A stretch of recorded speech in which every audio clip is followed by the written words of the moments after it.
మో చేతులు లోపలికి రండి. ఫోల్డ్ ఫోల్డ్ ఫ్రీగా ఉండు. ఓకే. గాలి తీసుకో, వదిలే. అలానే ఉండు ఒక నిమిషం.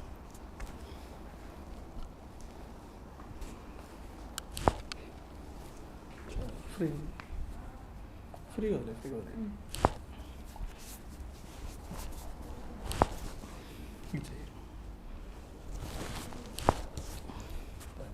రెండు చేతులు ఒకసారి ఇట్లా లాక్ చేయండి అమ్మా. లాక్ చేయి. అలానే వెనకకి రా. రెండు కాళ్ళు దగ్గర తీసుకో, రెండు కాళ్ళు దగ్గర ఫోల్డ్. Okay right. కొంచెం కింద, కొంచెం కింద, ఇంకా ఇంకొంచెం. చాలా అలా సరే. ఒకసారి లేచి అలా నడవండి.